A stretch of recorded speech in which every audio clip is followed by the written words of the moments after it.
Terima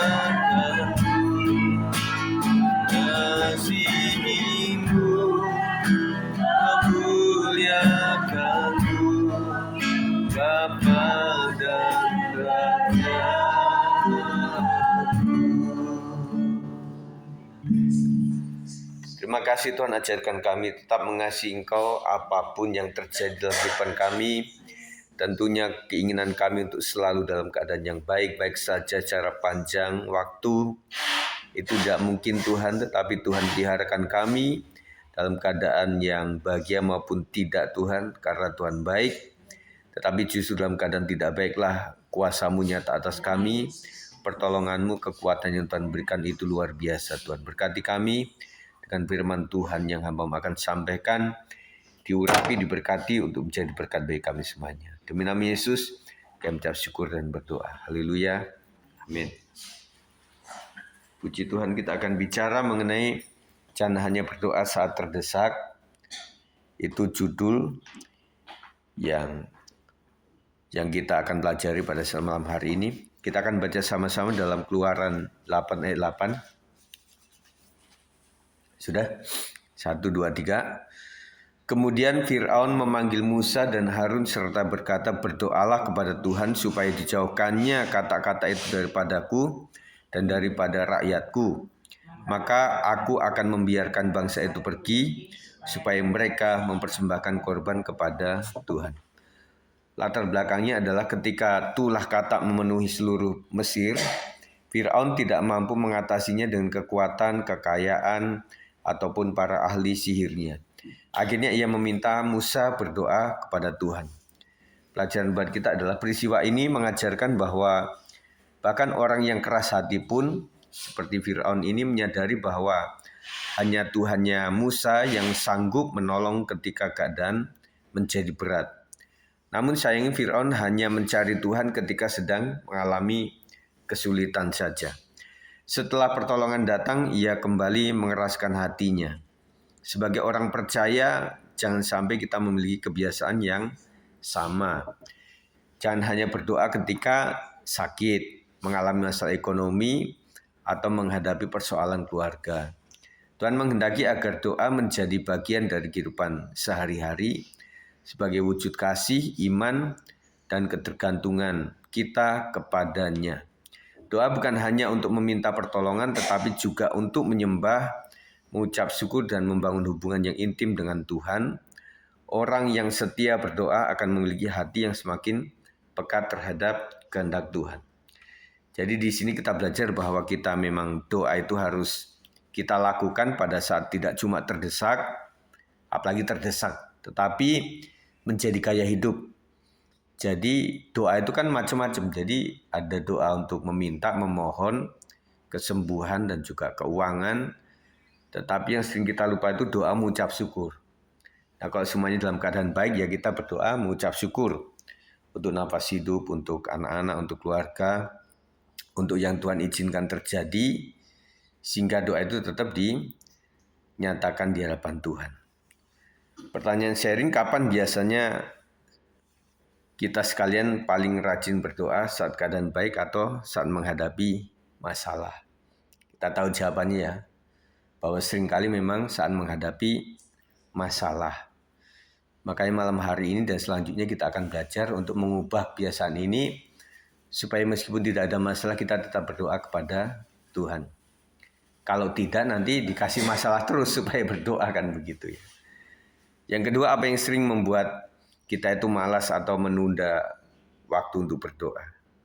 Kalau menurut Bu Herma, Bu, pendek aja, Pak. Kalau malas enggak, cuma menunda sering kalau siang. Iya. Jadi kalau mau ke rumah sakit iya. Berarti kesibukan ya. Beres iya, akhirnya kita iya. pulang selesai dia udah rapi, nah kita pulang ke rumah sebelum sarapan tuh sekalian doa panjang. Iya. Sekalian doa. Karena pasnya waktu itu ya. Iya. Ya puji Tuhan kita itu enggak di plot waktu. Bisa doa berapa waktu kan enggak ya. Nah artinya ya itulah indahnya dalam Tuhan, karena memang kegiatan masing-masing beda-beda. Jadi Bapak Ibu sekalian yang tahu yang terbaiknya itu kapan. Mengapa Tuhan ingin kita tetap berdoa meskipun keadaan sedang baik-baik saja? Pak siapa Pak? Meskipun keadaan baik-baik saja, tetap suruh berdoa. Ucap syukur aja sih. Ucap syukur kebanyakan ya. Ada kita nikmati, nggak ada kita syukuri. Iya. Itu yang membuat panjang umur. Makanya kalau orang nuntut terus memang nggak ada bagiannya lah hidup ini ya. Ada yang kurang saja. Makanya ucapan syukur itu adalah kunci untuk tetap setia, langgeng mengikuti Tuhan begitu ya. Langkah praktis apa saja yang akan kita lakukan minggu ini untuk membangun kebiasaan doa setiap hari? Marta apa Bu? Langkah praktis kalau dalam keluarga ibu lah, kan beda-beda kita ya. Menyediakan waktu masing-masing kan. Iya. Bisa kumpul kan. Iya. Kalau saya kalau masih masuk pagi itu harus bangun pagi banget jam 4. Tadi Bu Marta paling duluan ya? Nah, kadang-kadang semenjak bapaknya nggak ada kan saya. Iya. Kalau ada bapaknya dia dulu nyolokin nasi. Baru saya bikin lauknya. Iya. Dan lumayan kemarin lama juga. 18 hari. Iya. Saya tanyain terus Pak Posman itu. Puji Tuhan lah. Hah? Sakit dia di kampung. Oh gitu. Nah itu nggak ngomong sama saya. Sakit dia udah berobat.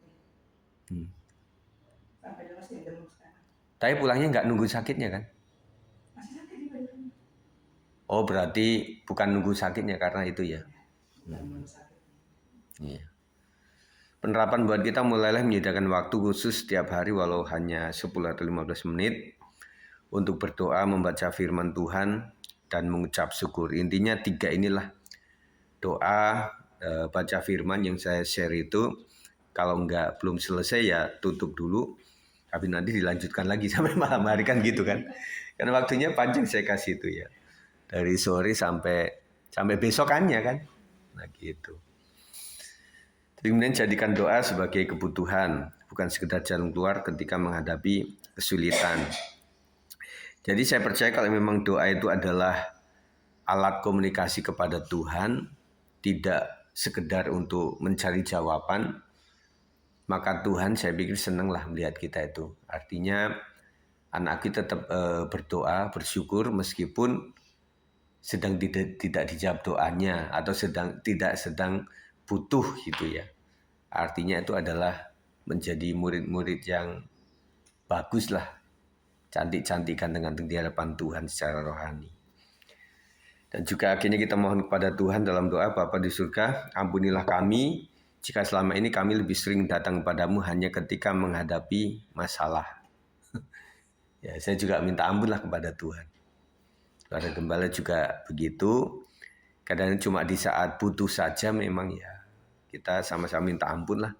Ajarlah kami membangun kehidupan doa yang setia setiap hari sehingga kami semakin mengenal hatimu dan hidup menurut kehendak-Mu. Kalau kesulitan di Pak siapa Pak? Kalau doa bareng gitu. Kesulitan belum ada ya Pak? Oh belum. Karena memang anak masih SMA, SMP, SD. Kalau mampu memang kita udah dibiasakan dari Melsa kecil itu itu dari umur 3 tahun. Nah, kalau ada yang lucu-lucu gitu gimana Pak? Nah biasanya kan selalu ada yang lucu-lucu. Ada ketemu hal yang memang kadang cerita firman.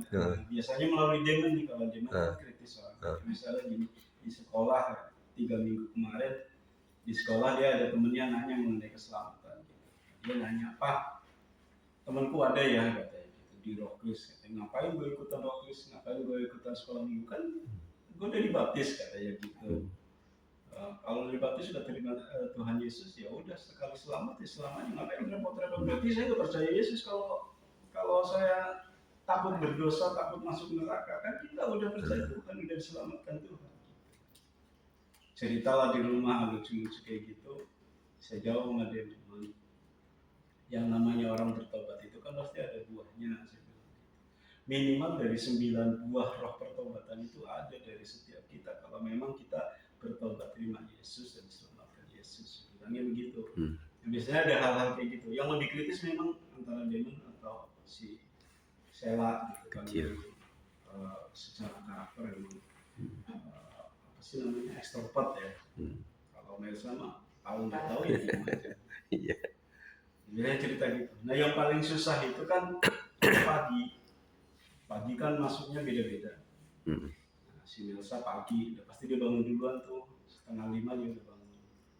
Nanti mamahnya, saya, nah, biasa kita dengerinnya Dewi Basir Pak. Udah dari 4 tahun yang lalu. Dewi Basir setiap pagi. Nah yang nggak bisa ngikut tuh pasti Sela sama dia Karena dia bangunnya siang. Itu kalau pagi. Tapi kalau malam puji Tuhan udah sekarang sih nggak ada. Dimanapun tempatnya pasti kita paksa untuk tetap berunity, untuk berbesok bareng.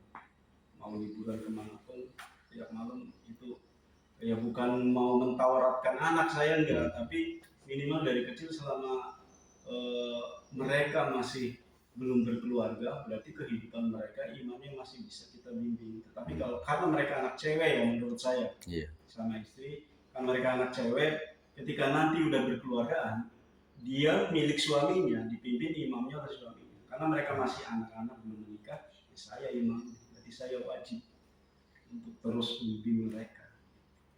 Berarti punya anak perempuan itu ikut memilihkan jodoh juga berarti dong. Dalam memilih jodoh saya lebih demokratis ya, selama temenmu, ya ini kan teman yang berbicara mengenai mau teman sama siapa gitu kan. Selama ini kan konfliknya lagi masalah teman sama istri kan. Istri kan ada trauma hal-hal tertentu mengenai kehidupannya dengan saya, mengenai kehidupan dengan keluarga gitu ya. Mengenai teman terus terang aja istri saya itu benar-benar overprotective. Ketika melihat kayak dulu cerita saya pernah kesaksian anak saya ngikut teman-temannya main biliar di situ kan, benar-benar murka itu istri saya tahu kayak gitu, nggak boleh teman sama ini, nggak boleh teman.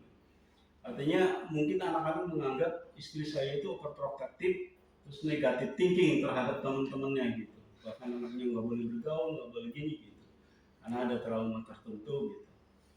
Nah kalau menurut saya teman-teman saya selalu bilangin ke Melsa, ke Damon, selama teman kamu itu adalah anak yang taat untuk ibadah, taat untuk baca firman, renungan, apa dalam tingkah lakunya kelihatan kalau anak itu taat. Satu, teman-teman yang ngerokok pasti dia enggak, pasti dia enggak. Teman-teman yang suka nongkrong yang hal-hal yang enggak penting, misalnya di jam-jam roh kris dia malah memilih basket, memilih futsal, itu pasti nggak baik segala. Nomor satunya pasti mendahulukan nama Tuhan. Nah, pilihlah teman-teman yang kayak gitu. Ketika ada jam-jam roh kris, berarti teman kamu itu lebih rajin ke roh kris. Nah, itulah berarti teman yang bagus. Kalau teman kamu lebih mendahulukan keduniawiannya atau kebahagiaan pribadinya, berarti dia kurang bagus. Selama temanmu itu masih taat firman, temanmu itu taat untuk beribadah, apalagi dalam jam-jam sekolahnya, istilahnya dalam kehidupan berteman itu membangun, temanmu membangun bukan malah merusak, nah itu pasti yang bagus. Kalau temanmu itu merusak, mengurangi hal-hal positifnya kamu, berarti itu merusak. Sebelum gitu sih. Ya jadi di koridornya ya, batas-batasannya apa gitu ya. Kalau kami tuh yang saya suka ini kan kadang saya nggak mudah hafal lagu. Kalau pas lagi nyanyi bareng gitu saya salah dikit ini pasti ketawain. Duaan ini nggak betah. Nah biasanya waktu saya memimpin dulu kan memang ada teks-teksnya kan. Zaman dulu kan saya kasih tuh sampai ke jemaat juga. Nah, kalau itu nggak ada kadang-kadang saya nggak bersuara. Takut salah letuk salah nanti. Yang satu Tuhan satu Bapa kan jadi bahan. Jadi itu sih sekitar itu sih. Makasih ya Pak Sab, Bu Hirma ya Bu Marta yang sudah sharing sama kita malam hari. Terus selanjutnya nanti kita akan setelah doa firman ini kita akan doa sahabat sama-sama. Kita akan doa. Terima kasih Tuhan kami percaya apapun yang Tuhan izinkan adalah yang terbaik. Terima kasih teman-teman kami sudah mengalami bagaimana pembentukan Tuhan yang luar biasa. Sampai kadang-kadang kami merasa Tuhan sangat keras. Dan mungkin itulah yang dialami oleh anak-anak kami. Anak hambamu maupun anak Pak Sab, anak Bu Hirma, Pak Beni maupun Bu Marta, Pak Posman. Pada saat kecil mereka mungkin merasa orang tuanya terlalu keras atau kasar, tetapi kami punya tujuan supaya anak-anak kami Tuhan nantinya ketika sudah tidak bersama kami, hidup bersama pasangan masing-masing, mereka tahu yang baik dan yang tidak baik Tuhan. Kami percaya apa yang kami taburkan tidak akan pernah sia-sia. Dan jadikan kami Tuhan malam hari ini menjadi seorang pendoa, bukan karena butuh saja, tetapi memang menjadi sebuah komunikasi setiap hari. Karena kami tetap percaya bahwa menurut kami tidak pernah percaya dengan sekali selamat, tetap selamat. Tetapi justru buah pertobatan itu yang memang ditunggu oleh Tuhan. Kami ingin dibentuk menjadi Kristen, percaya kepada Tuhan, menjadi manusia baru, diperbaharui, dan cara pembaharuannya dengan setiap hari kami berdoa, membaca firman, melakukan firman, melakukan apa yang menjadi kehendak Tuhan. Terima kasih berkati kami Tuhan, supaya kami tetap setia sampai kepada akhirnya, dan kami belum mendapatkan menjadi ahli waris kerajaan surga, dan kami terima kerajaan surga pada waktunya Tuhan. Terima kasih. Kami akan berdoa syafaat bersama-sama dan akan menolong kami. Demi nama Yesus kami berdoa. Haleluya. Amin.